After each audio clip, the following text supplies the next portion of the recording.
Not a single member of my family showed up for my graduation. Not my wife, not my kids. They chose my brother's barbecue instead.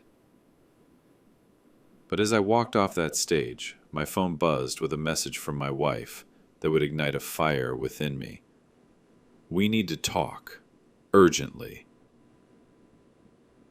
The auditorium was electric with joy. Proud parents, loving spouses, and excited children filled every seat. Everywhere I looked, I saw flashes of cameras and heard cheers as names were called. Everyone had their person. Everyone but me. I stood on that stage in my deep blue gown, diploma in hand, my heart quietly fracturing behind a carefully constructed smile. I had juggled 3 jobs, attended night classes, and survived on 4 hours of sleep for 4 long years. This wasn't just a degree. It was a testament to my resilience, a promise I made to myself that I would not give up. I did it all for them. For my wife, Karen, and my children, Lily and Marcus. They had promised to be in the front row, holding signs. "We'll scream so loud you'll cry," Karen had laughed just weeks ago. But as my eyes scanned the crowd, a cold, painful truth settled in my chest. Their seats were empty. They weren't late. They had made a choice. When my name was finally called, the thunderous applause felt distant and hollow. I shook the dean's hand, accepted my diploma, and smiled for a photo I knew no one in my family would ever see. I walked off that stage feeling like a ghost in my own life. In the hallway, I pulled out my phone, a sliver of hope remaining that I'd find a message about a flat tire or an emergency. Instead, a single text from Karen, sent 20 minutes earlier, stared back at me. "We need to talk, urgently."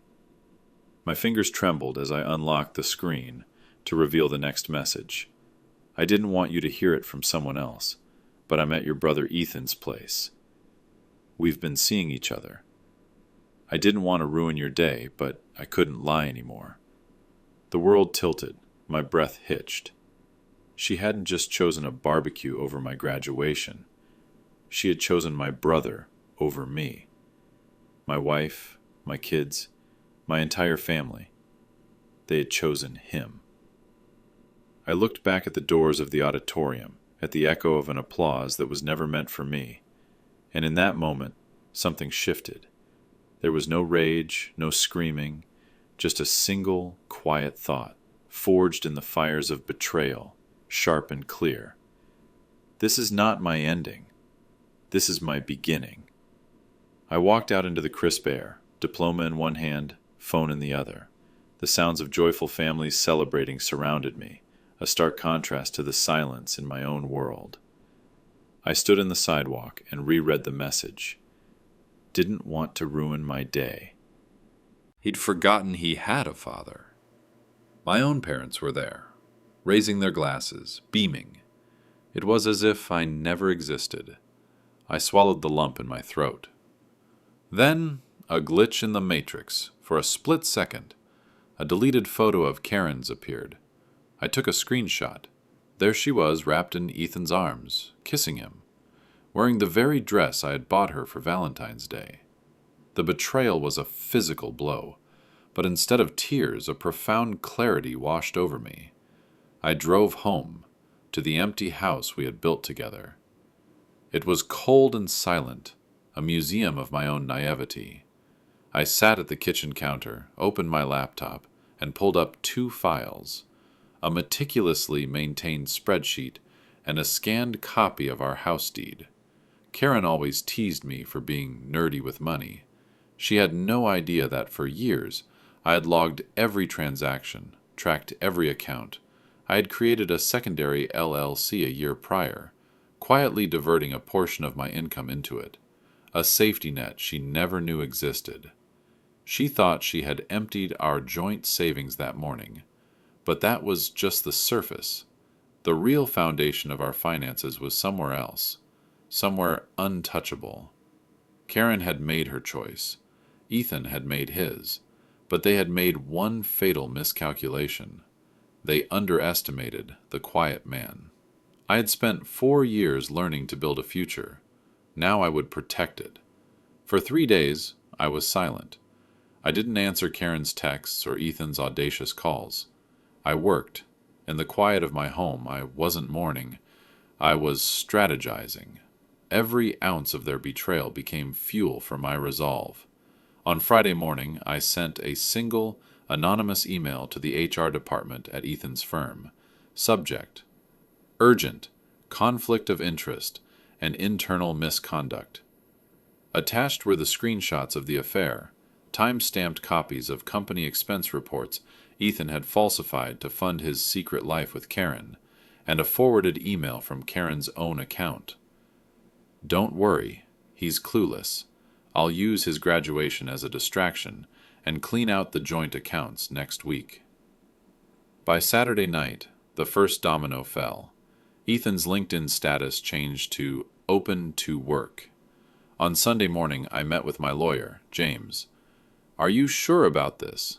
He asked, looking over the documents I'd prepared. Absolutely, I said. This isn't about revenge, it's about justice. I had protected everything. My retirement, my LLC, the house, which thanks to a prenuptial agreement Karen had never bothered to read, was never fully hers, and my right to my children, cemented by her documented abandonment. James smiled. They picked the wrong man to underestimate. That night, a frantic Karen appeared at my door, her face tear-streaked. Please, she begged, I'm so sorry. Ethan lost his job. My parents... As her face crumpled, I added, You told me to watch my graduation on Google Earth. I hope you enjoy watching the rest of your life unfold from a distance.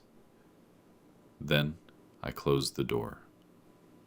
By Monday, Karen's world had imploded.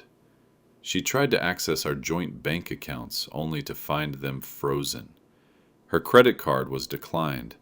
At the bank, she was calmly informed, Ma'am, these accounts were closed 2 days ago. The funds were legally transferred to Mr. Taylor's protected trust.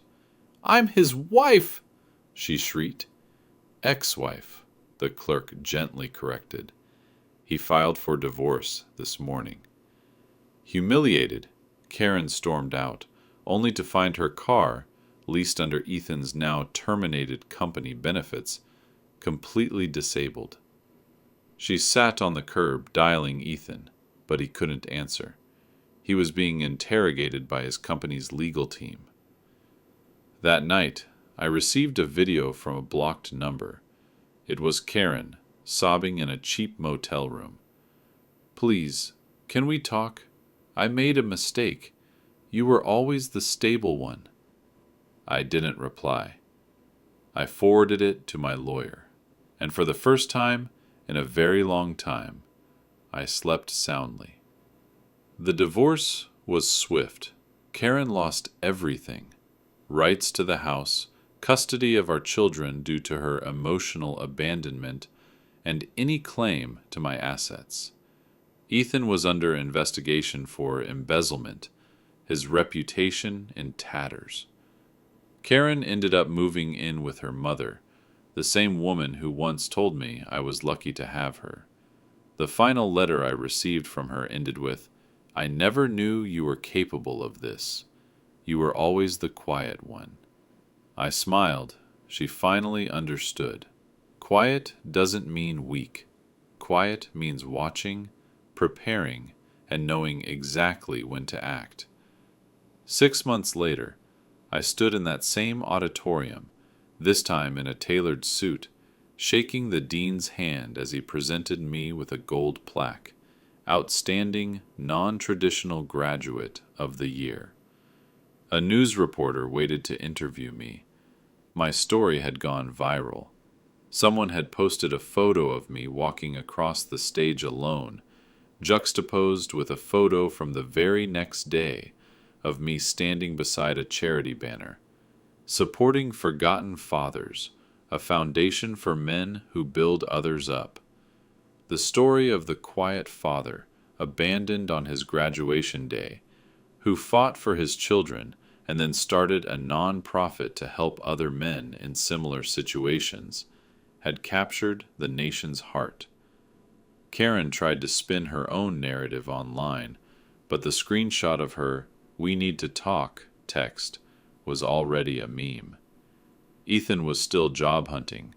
My kids were back in my life, not because I forced them, but because they saw the truth. Below. Like this story if you were inspired by this journey. Share it with someone who needs to hear it. And subscribe for more incredible stories of resilience and justice. Because here, every setback is a setup for a comeback. Stay strong, stay focused, and we'll see you in the next story.